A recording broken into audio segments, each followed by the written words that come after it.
कि घटे भिन्ने घटाकाशे आकाशे लीयते यथा देहा भावे तथा योगी स्वरूपे परमात्मनि।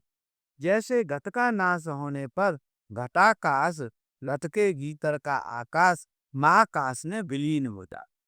अब यहाँ उन्होंने एक उपमा दी कि जो व्यक्ति का शरीर है वो एक घड़े की तरह से है, आकार है। अब जैसे घड़ा होता है उसके अंदर आकाश होता है, खालीपन होता है कि नहीं घड़े के अंदर। तो घड़ा जब टूटता है उसकी जो देह होती है वो टूटती है, घड़े का आकार मिटता है, तो क्या होता है जी घड़े के अंदर का जो आकाश है वो महाआकाश में मिल जाता है। ऐसे ही व्यक्ति की योगी की मोक्ष होती है। जो ये शरीर का जागना है, शरीर का सोना, शरीर का या मन का स्वप्न देखना, ये जो चीजें हो रही हैं आपके अंदर होती हैं फिर विलीन हो जाती हैं, है? ये असत्य है। सत्य क्या है? जो कभी बदलता नहीं है। लेकिन शरीर हमारा बदलता है, पैदा होता हुआ दिखाई देता है। हम इसको देखते हैं, इसका उपयोग करते हैं। अब जैसे घड़ा है ना, तो घड़े को हम देखते हैं और घड़े को हम उपयोग करते हैं, घड़े से हम आनंद भी लेते हैं।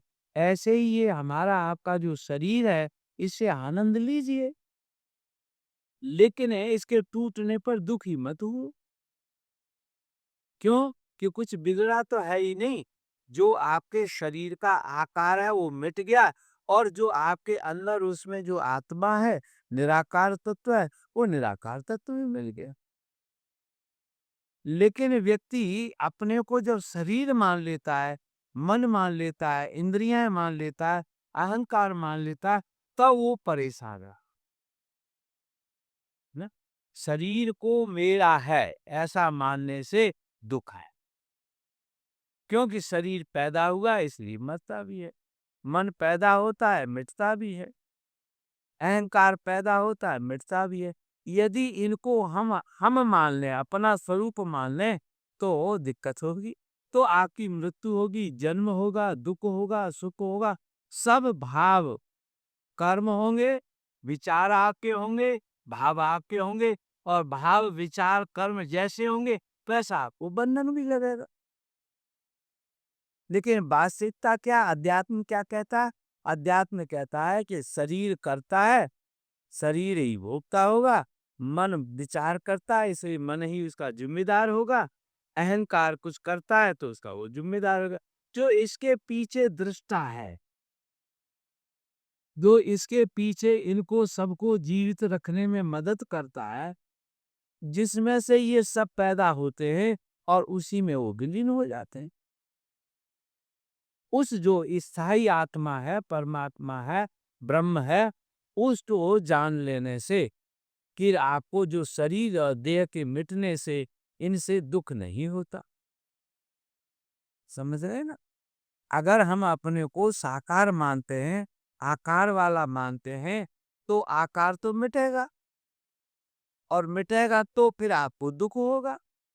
इसीलिए क्या है कि इन आकार को जो जनाने वाला है, जिसकी वजह से ये पैदा होते हैं, ये वृक्ष जमीन में से पैदा हुआ और जमीन में ही मिल जाता है।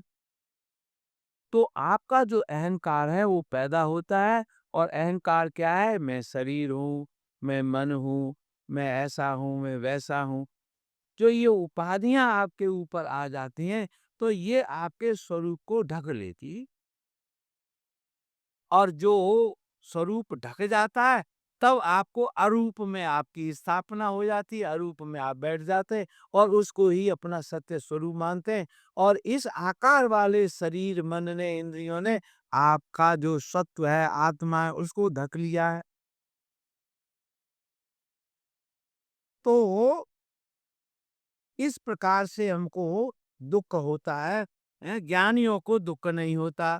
घटे भिन्ने घटाकाशे, घट घट के मिट जाने पर जैसे उसके अंदर का आकाश परमात्मा में विलीन हो जाता है, वैसे ही देह भाव को छोड़कर योगी अपने स्वरूप परमात्मा में आश्रित हो जाता है।